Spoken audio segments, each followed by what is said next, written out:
Hello and welcome to today's Urban Conversation. Today's episode brings you the fascinating story of an organization that's empowering the intellectually challenged population of India, not just by training them, but also by creating sustainable employment opportunities. Amba is a foundation that is enabling and employing intellectually challenged Indians with a low IQ. These individuals need a special environment to work in and can only engage in a limited range of tasks. Sugandha Sukritaraj, the founder of Amba, shares with me about how Amba aims to economically empower these individuals and what the challenges are in creating a sustainable model for the future. Thanks to Infinity and Shopper Stop for supporting this webisode. Sugandha, before we dive into a conversation on Amba, could you please tell me what is the number of intellectually challenged people in India? I'm told they're about 3% of the population, which is approximately 35 million people. Large enough. Which is a big number. A very big number, and we need to address their holistic needs is what we're trying to do. Now, a lot of us don't really know what intellectual disability is. So could you please define it for us? Absolutely. Intellectual disability is really a developmental disorder, where all the milestones are delayed. So delayed sometimes that puberty hits them only in their 30s. So it comes with a lot of behavior problems and absolutely no ability to go through any kind of formal education. So we decided that we would address people with low ability within this community of intellectual disability. What does economic empowerment mean to individuals who are intellectually challenged, to their families, and to India as a country, because we're talking about 3% of the population being intellectually challenged? Intellectually disabled to the family are a drain on the resources because they come with all the associated problems. It's not just the inability to go out and earn a living, but also the fact that most of them come with all the associated challenges like a physical disability. So when you bring economic empowerment to this community, you will find that they become contributors not only to the family but to society. So everybody starts looking at them differently. As a country, I think this is one segment that hasn't been addressed. They've been absolutely set aside because most of the institutions, wonderful institutions that keep them engaged through till they're about 16, 17, 18. But when you don't have a solution beyond that, you send them home. So finding a scalable solution for economic empowerment is going to eventually impact society as a whole. Now tell me about what Amba does, and how does Amba aim to empower these individuals? Well, we started small. We realized that IT impacts even a regular person. Everyone loves to say, I'm from the IT world. And we realized that the computer is something that you can get the attention of anyone using a computer.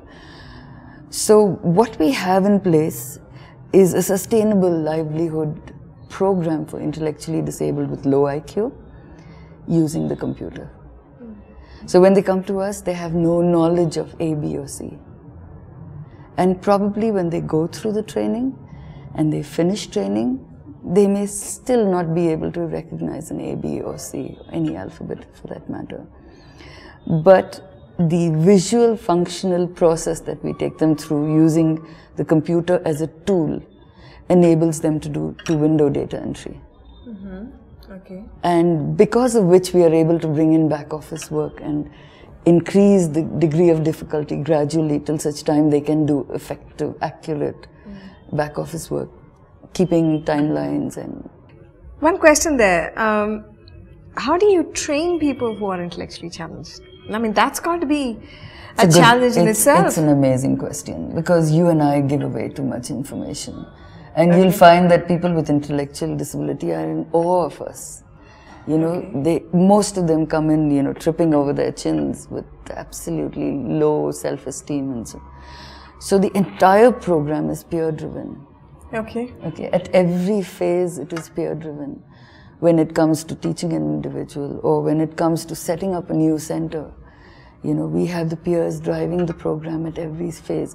And talking about peer training, you know, recently I've just come back from Delhi, and one of our peer trainers, she heads peer training at the core center. Okay. She won the CII Women's Exemplar Award for education. And this is something that's so mind-blowing.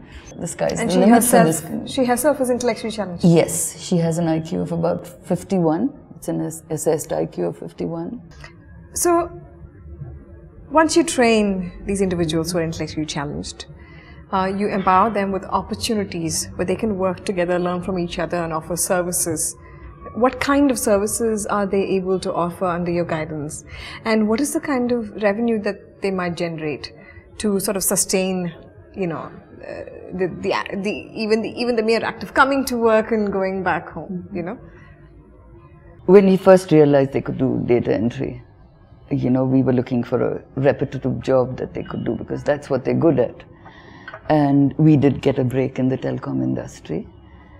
And when we first got the job, it was bewildering for all of us. But then, you know, 6 months down the line, we realized that these guys were doing the same job that, you know, we were doing with the help of volunteers and well-wishers in half the time, you know. So we realized this works. And then we pursued the organization to give us more work. Thereafter, we went out and gotten more work from other telecom operators. And most of the time we get the work through vendors. But one thing that we realized through this is that it's really hard for them to go out and work within the industry because of their inability to reason. So what we have wound up doing is setting up small BPOs within institutions. And since they are very much slower than the regular person, they earn much less than what a normal BPO would do. Sure. So we've been able to give them only a stipend so far. Okay. What kind of institutions are these? Institutions that address the same need. Okay, you so know, it has to be a specific atmosphere that they can work in and thrive in. People who understand them, okay. Lakshmi.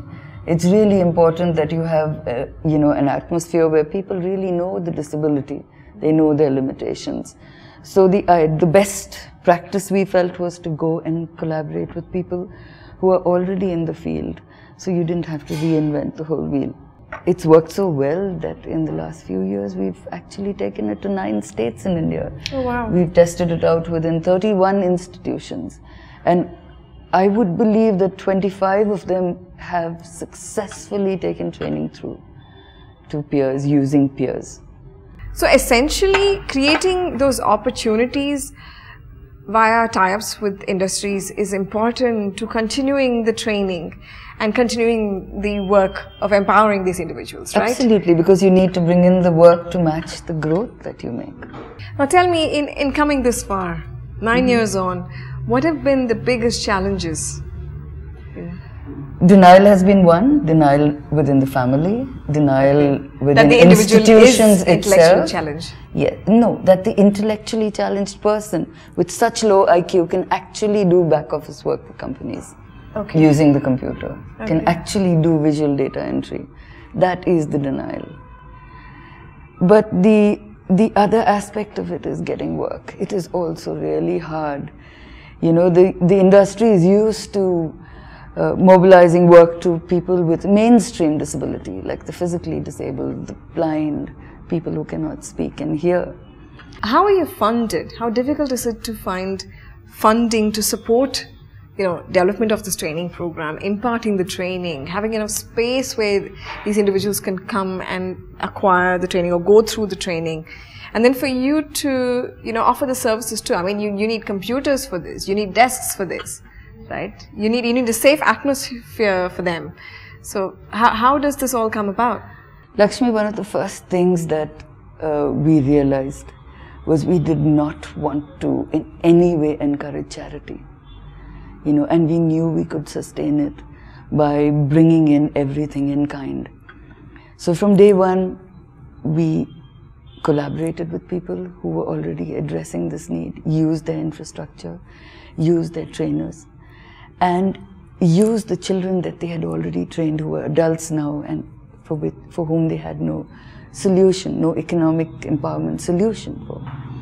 And that's how we started the unit. And bringing in all the infrastructure, we've had amazing partners. We had partners who gave us computers, you know, in kind, and bringing things in kind really brings in more resource in the long run than when you go out and ask for 3 or 5 lakhs in cash. So we put pressure on ourselves. We did not go out and apply for an ATG or FCRA till we realized we could boom, till we realized we had to broad base further, build in management that would help us scale. Having come this far, and having so many training centers, and I mean, you've been constantly working on, you know, growing the number of opportunities that these individuals can have access to as well. What do you dream for Amba? My dream is big. My dream is manageable, even though it's big, because we plan on not doing it ourselves. We plan on building catalysts. You know, as we grow, we see potential within institutions to take it the length that we have to date. So if we can build catalysts, you know, and probably in our lifetime, then it will grow on its own. That's what's so sustainable about what we're doing. Sugandha, I must say that, you know, when I hear of all the things that you're doing, and I've seen the work, you know, at the training center in Bangalore, it's amazing. I mean, on one hand, you're making change at a social level because you're trying to change attitudes. On the second hand, you're trying to bring about education, and at another dimension altogether, you're making industries aware of the potential of such people and creating a platform that's sustainable for the long run. And I think that's absolutely fascinating and not a small task in any which way you look at it. So I wish you all the best. Thank you for being on the show. Thank you so much, Lakshmi, for this opportunity. Thank you. Join our mailing list at chaiwithlakshmi.in/subscribe and keep in touch with us on Facebook, Twitter, Google+, and Pinterest.